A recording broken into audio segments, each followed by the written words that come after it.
जब वृद्ध हो गए, वैसे रामचरितमानस की रचना 80 वर्ष की अवस्था में की और 126 साल तक पृथ्वी पर, इस भूमंडल पे, इस पवित्र भारत भूमि में वो रहे हैं। तो गोस्वामी तुलसीदास जी से किसी साधक ने पूछा, आत्म कल्याण के लिए क्या साधन है, क्या साधन है? आप एक अनुभव सिद्ध संत हैं, ऐसे महापुरुष हैं जिन्होंने लंबे समय तक नाम की साधना की है, भगवान का अनेकों बार साक्षात्कार हुआ है। रामचरितमानस जैसे पवित्र ग्रंथ आपने समाज को प्रदान किए हैं। आप कृपा करके उपाय बताएं। तो गोस्वामी तुलसीदास जी ने कहा,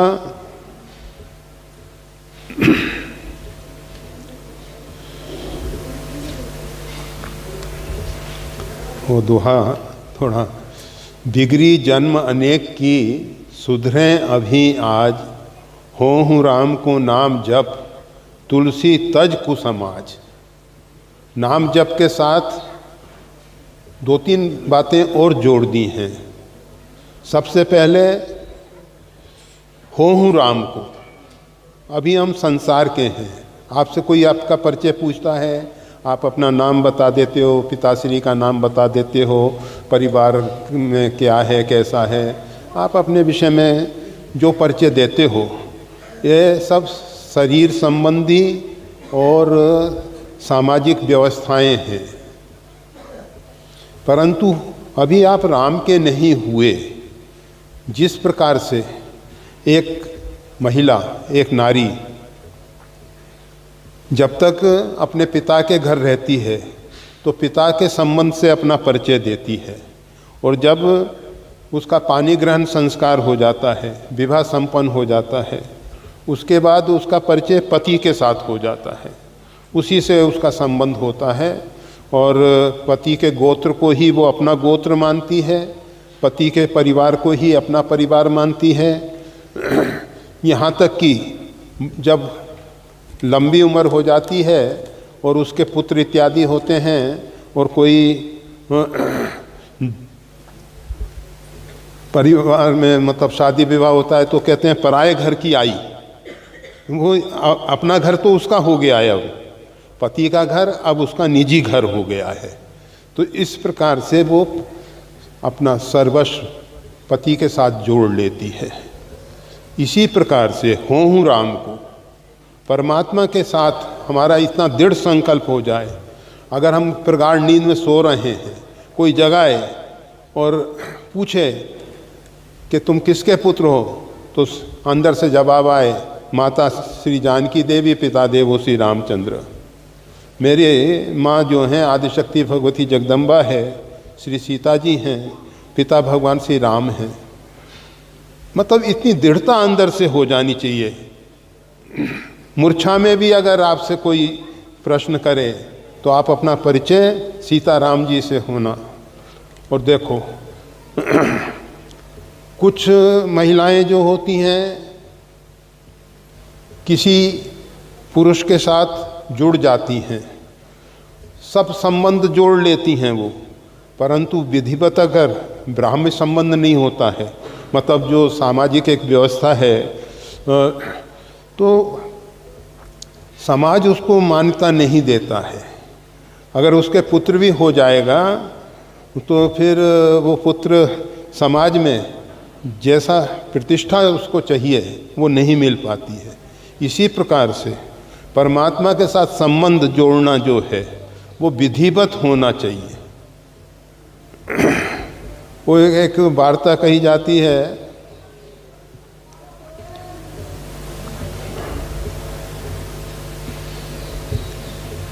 एक राजकुमार ने अपने जीवन में निश्चय किया कि हम उसके साथ विवाह करेंगे।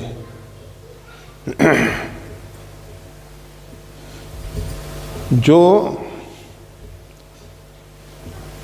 बिना हमारे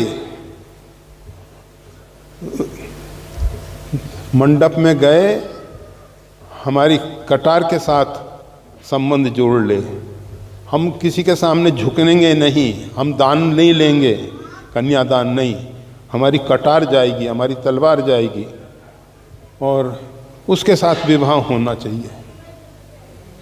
अगर ऐसा किसी को स्वीकार हो तभी हम विवाह करेंगे। हम पुराने जमाने के क्षत्रिय लोग, ठाकुर लोग,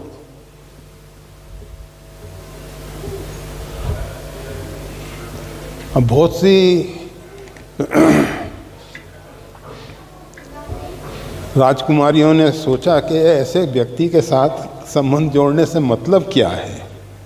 एक तैयार हुई कि व्यक्ति जो भी है ये, भले ही इसका दुराग्रह है कि इसका संबंध जो है तलवार के साथ, पहले होता था, ऐसा क्षत्रियों में होता था, ऐसा नहीं है कि एक व्यक्ति की ही बात है, ऐसा होता था। परंतु ये जिसको भी एक बार स्वीकार कर लेगा तो फिर इसके जीवन में दूसरा कोई पात्र नहीं आने वाला है और इसके साथ संबंध करने जैसा है। और उसने स्वीकृति दे दी। उसके पिता ने राजा के पास समाचार भेजा, राजा ने अपने राजकुमार की कटार विवाह के लिए भेजी और जो कुछ उन लोगों की विधि है उस विधि के अनुसार विवाह का कार्य संपन्न हुआ और वो कटार के साथ, तलवार के साथ वो परिणीता महिला आई। अब राजकुमार ने उसके पास जाना भी स्वीकार नहीं किया। उसने कहा कि अभी 1 सप्ताह बाद, 15 दिन बाद, 1 महीने बाद, वो उसकी परीक्षा कर रहा है। वो परीक्षा के लिए उसने एक बीच में श्यम जार पुरुष बन के एक पत्र लिखा। श्यम पत्र लिखता है कि देखो, जिसके साथ तुम्हारा विवाह हुआ है, जिसकी कटार के साथ तुम्हारा विवाह हुआ है, इतने दिन हो गए, अभी तक तो उसने तुम्हारा मुंह भी नहीं देखा है और तुम्हारे पास आने को भी तैयार नहीं है। ऐसे व्यक्ति के साथ जीवन खराब करने से अच्छा है मैं तुम्हें हृदय से चाहता हूँ, बोलो क्या। और पत्र उसके पास पहुँचा दिया गया। उस महिला ने पत्र पढ़ा, पढ़ के फेंक दिया। ऐसे व्यक्ति की हमको आवश्यकता नहीं है, हमने तो उसके साथ संबंध जोड़ा है। फिर लंबे अंतराल के बाद फिर उसने पत्र भेजा, वही राजकुमार भेज रहा है और वही सब बातें। अब हमें तो मालूम नहीं है कैसे कैसे क्या क्या होता है, पर उसी प्रकार की बातें लिख के कि मैं तुमको हृदय से चाहता हूँ, आदि आदि आदि जो भी। एक बार कम से कम मिलने का समय दो, एक बार मिलने का समय दो। उसने पुनः पत्र फाड़ के फेंक दिया, परंतु इस राजकुमार का धैर्य नहीं टूटा। इसने कुछ समय के बाद पुनः समय की याचना की कि अमुक समय पे। और राजकुमारी ने सोचा अब इतने दिन हो चुके हैं, ये मेरे को इतना चाह रहा है और समय मांग रहा है, एक बार मिल लेने में क्या तकलीफ है। उसने समय दे दिया। अब वो राजकुमार वही पहुंचा और कहा कि पहचानती हो मैं कौन हूं? कहा जो पत्र बारंबार भेज रहा था वही व्यक्ति हूँ। कहा नहीं, मैं वो राजकुमार हूँ जिसकी कटार के साथ तुम्हारा संबंध हुआ था।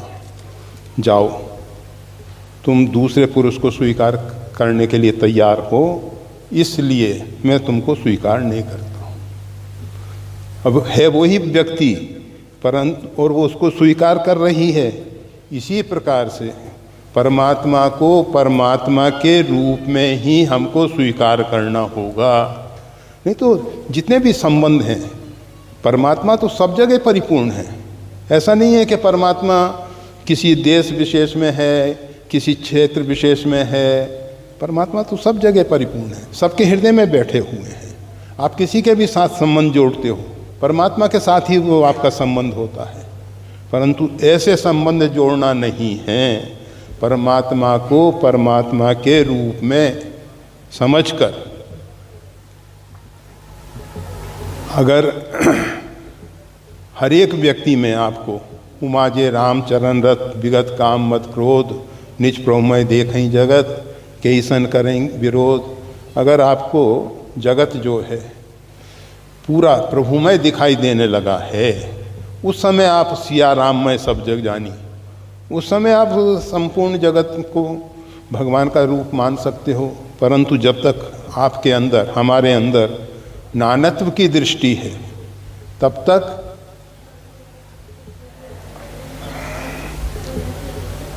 परमात्मा को हम सही रूप में स्वीकार नहीं कर पा रहे हैं। सही रूप में हमको परमात्मा को परमात्मा के रूप में ही स्वीकार करना है। जो आत्मा की भी आत्मा है, जो परमात्मा है, उसको हमको स्वीकार करना है। और वो परमात्मा जो है विभू भी है और हमारी भावनाओं के अनुसार ये यथा माम प्रपद्यन्ते। बहुत सी माताएं भगवान को अपने बालक के रूप में देखी और वो भगवान बालक बन के ही यहाँ तक कि उसकी अंत्येष्टि इत्यादि भी किए हैं, सब कुछ निर्वाह करते हैं। तो हमको परमात्मा के साथ संबंध जोड़ना है। हों राम को सबसे पहला कार्य हमको परमात्मा का हो जाना है। परमात्मा के साथ हमको संबंध जोड़ लेना है, विधिवत संबंध जोड़ लेना है। इस प्रकार से नहीं जिस प्रकार से वो राजकुमारी वर्णन तो कर रही थी उसी राजकुमार को, परंतु उसको नहीं मालूम था कि ये और वो जार पुरुष जो पत्र लिख रहा है वो एक ही है। इसी प्रकार से हम नहीं जानते हैं कि सब में परमात्मा जो है, केवल हमने सुन रखा है, अंदर से हमको अभी विश्वास नहीं है कि परमात्मा सब जगह परिपूर्ण हैं। हम हमेशा कहा करते हैं, आप देखते हैं अपने जीवन में, मसान के पास से रात्रि में गुजरना हो तो मन में एक भय आ जाता है। परंतु आपके साथ अगर आपका कुत्ता है और यहाँ के गांव के जो भैंस चराने वाले हैं वो रात्रि में भैंस को लेके जाते हैं, कुम्हार गधे के साथ जाता है। कुम्हार को गधे पे ज़्यादा विश्वास है, आजकल के लोगों को कुत्ते पे ज़्यादा विश्वास है, दूसरे लोगों को भैंस पे ज़्यादा विश्वास है कि हमारे साथ कोई है। देखने के लिए धन्यवाद। श्री गुरुदेव की वाणी का और ज्यादा लाभ लेने के लिए कृपया हमारे चैनल को लाइक और सब्सक्राइब करना ना भूलें। चैनल का लिंक डिस्क्रिप्शन बॉक्स में उपलब्ध है। जय श्री राम।